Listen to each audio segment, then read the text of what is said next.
1976 সালে শিল প্রভুপাদের হাজার হাজার বিদেশি শিষ্য শিষ্যা ছিল। তাদের মধ্যে বাঙালি শিষ্যের সংখ্যা ছিল প্রায় জনাত্রিশেক। সেই সব বাঙালি শিষ্যদের মধ্যে যিনি শিল প্রভুপাদের প্রভূত কৃপার অধিকারী হয়েছিলেন তিনি হলেন সকলের প্রিয় শ্রীমৎ ভক্তিচারু স্বামী মহারাজ। 1945 সালের 17 সেপ্টেম্বর অধুনা বাংলাদেশের কুমিল্লা জেলায় এক বর্ধিষ্ণু কায়স্থ পরিবারে তিনি জন্মগ্রহণ করেন। তার পিতা শ্রী কুমুদ বন্ধু দাস ও মাতা শ্রীমতী চিন্ময়ী দেবী দাসী শ্রী ভগবানের কৃপায় এইরূপ ভক্ত সন্তান লাভ করে ধন্য হয়েছিলেন। পূর্বাশ্রমে তার নাম ছিল কিশোর দাস। 1970 সালে উচ্চশিক্ষা অর্জনের জন্য তিনি জার্মানিতে গিয়েছিলেন। জার্মানিতে থাকাকালীন সময়ে বৈদিক সাহিত্য সমূহের সান্নিধ্যে এসে তিনি ভারতীয় আধ্যাত্মিক ঐতিহ্যের পূর্ণ সমৃদ্ধতা বিষয়ে হৃদয়ঙ্গম করেন। ঐকান্তিকভাবে পারমার্থিক পথ অনুসরণ করার বাসনায় 1975 সালে তিনি ভারত ফিরে আসেন। বিস্তারিতভাবে বৈদিক শাস্ত্রসমূহ অধ্যয়ন করার পর সঠিক পারমার্থিক পথে তাকে পরিচালিত করতে পারেন এমন একজন গুরুদেবের প্রয়োজনীয়তা সম্বন্ধে তিনি সচেতন হলেন। কিন্তু 1 বৎসর ধরে অন্বেষণের পরও তিনি এমন একজনও পারমার্থিক গুরু খুঁজে পেলেন না যার কাছে তিনি নিজেকে পূর্ণভাবে আত্মসমর্পণ করতে পারেন। তিনি হতাশ ও হতোদ্যম হলেন। তিনি যখন তার গুরুদেব প্রাপ্তির আশা প্রায় ত্যাগ করেছিলেন, ঠিক এমনই এক সময়ে তিনি শ্রীল অভয় চরণারবিন্দ ভক্তিবেদান্ত স্বামী প্রভুপাদের দ্য নেক্টার অফ ডিভোশন বা ভক্তি রসামৃত সিন্ধু নামক এক গ্রন্থের সংস্পর্শে আসেন। সেই গ্রন্থের বিষয়ের ও লেখনীর গভীরতায় মুগ্ধ হয়ে তিনি উপলব্ধি করলেন যে পথ ও যে গুরুর সন্ধান তিনি করছিলেন তাকে তিনি পেয়েছেন। তিনি শিল প্রভুপাদের আরও গ্রন্থাবলী গভীর মনোযোগের সঙ্গে পাঠ করতে লাগলেন। যতই তিনি শিল প্রভুপাদের গ্রন্থাবলী পাঠ করছিলেন ততই শিল প্রভুপাদের প্রতি তার বিশ্বাস প্রগাঢ় হচ্ছিল এবং শিল প্রভুপাদের সঙ্গে সাক্ষাতের আকাঙ্ক্ষাও আকুল হচ্ছিল। তারপর তিনি শিল প্রভুপাদের সঙ্গে সাক্ষাতের জন্য শ্রীধাম মায়াপুরে আসেন। কিন্তু শিল প্রভুপাদ তখন আমেরিকায় ছিলেন, তাই তিনি মায়াপুরে ইসকনের ভক্তগণের সঙ্গে যোগদান করে ভগবানের সেবায় নিজেকে আরও ঐকান্তিকভাবে নিযুক্ত করে শিল প্রভুপাদের ভারতে ফিরবার অপেক্ষা করতে থাকেন। অবশেষে 1976 সালের শেষ দিকে শিল প্রভুপাদ ভারতে ফিরে এলে শিল প্রভুপাদের সঙ্গে তার প্রথম সাক্ষাৎ হয়।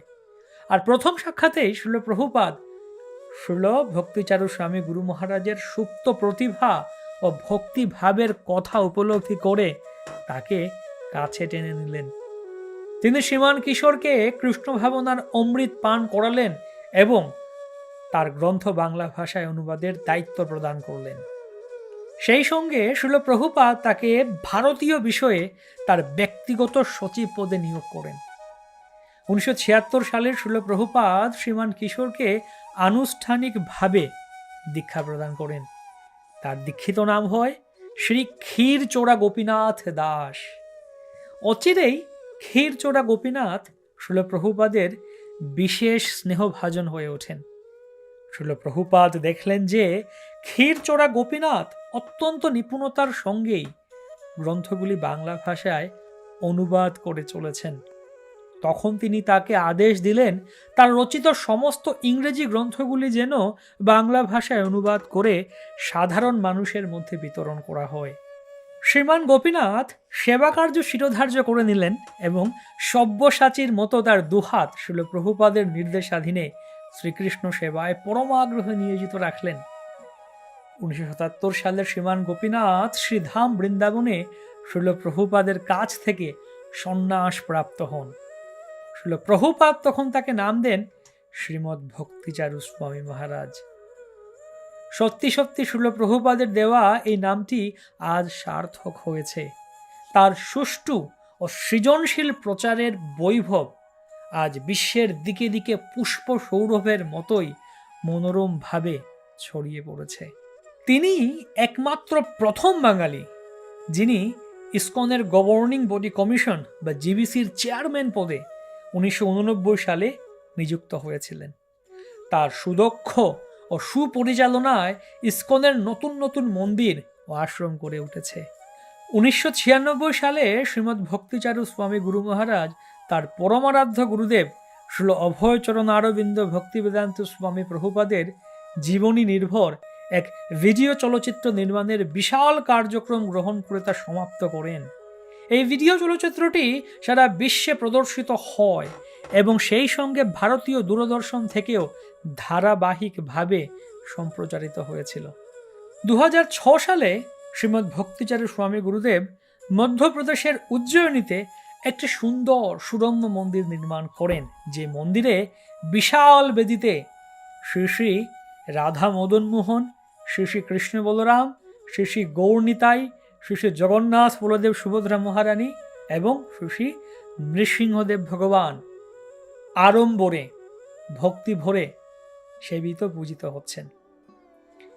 সাল 2020 সারা বিশ্বব্যাপী যখন প্রাণঘাতী মহামারী করোনা ভাইরাস তার তাণ্ডব নৃত্য করছে, তখন শ্রী চৈতন্য মহাপ্রভুর হরে কৃষ্ণ মহামন্ত্র প্রচার আন্দোলনে সেনাপতি শ্রীলকৃষ্ণ কৃপাশ্রী মূর্তি অভয়চরণ আরবিন্দ ভক্তিবেদান্ত স্বামী প্রভুপাদের সেনাবাহিনীর এক অকুতভয় সৈনিক রূপে কৃষ্ণ ভক্তি প্রচার করার জন্য শ্রীমৎ ভক্তিচারু স্বামী গুরু মহারাজ পাড়ি জমান সুদূর যুক্তরাষ্ট্র আমেরিকায়, এবং সেখানে যুদ্ধক্ষেত্রে মায়ার বিরুদ্ধে যুদ্ধ করে, করোনা ভাইরাসের বিরুদ্ধে যুদ্ধ করে সারা বিশ্বব্যাপী কৃষ্ণ ভক্তি প্রচার করার জন্য যুদ্ধক্ষেত্রে অকুত ভয় সৈনিকের মতো এই ধরাধাম থেকে অপ্রকট লীলা সম্পাদন করলেন শ্রীমৎ ভক্তিচারু স্বামী গুরু মহারাজ। সারা বিশ্বব্যাপী কৃষ্ণ ভক্তি প্রচারের জন্য তার যে নিষ্ঠা, তার যে মনোভাব, সেই মনোভাব অনুসরণ করে আসুন আমরা সকলেও তার পদাঙ্ক অনুসরণ করি।